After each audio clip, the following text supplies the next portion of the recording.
Vivez les sensations du Trophée Andros avec Mazda.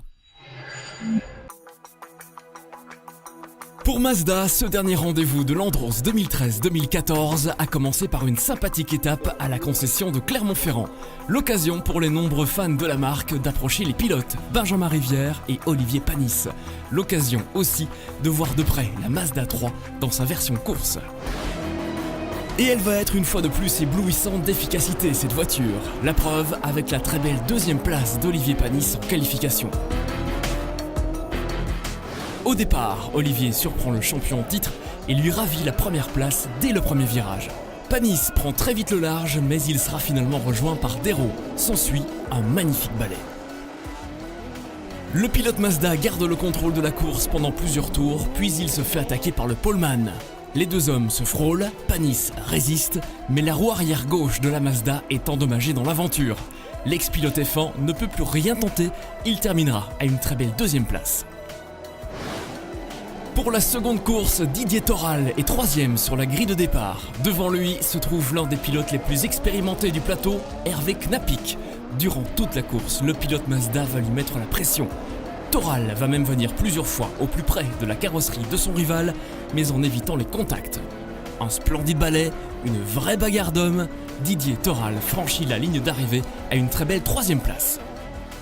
Détour par une autre discipline du Trophée Andros, les courses électriques. Pourquoi ? Eh bien parce que celui qui a une nouvelle fois impressionné, c'est Aurélien Panis, le fils d'Olivier.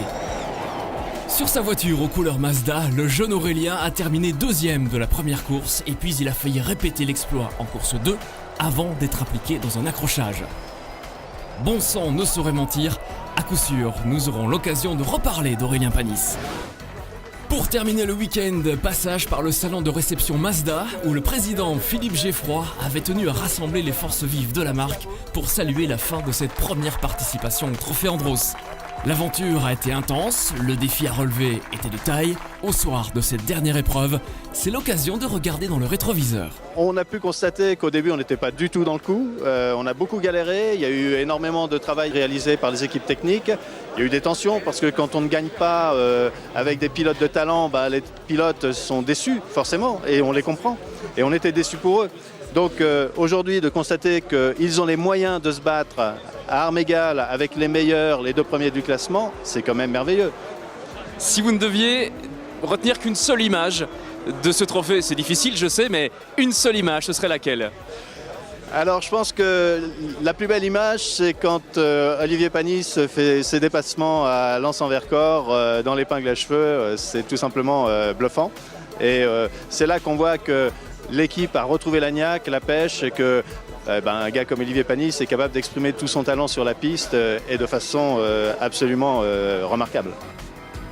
Rendez-vous est déjà pris pour le Trophée Andros 2014-2015, une saison qui se prépare dès aujourd'hui et qui sera à suivre évidemment sur Mazda.fr.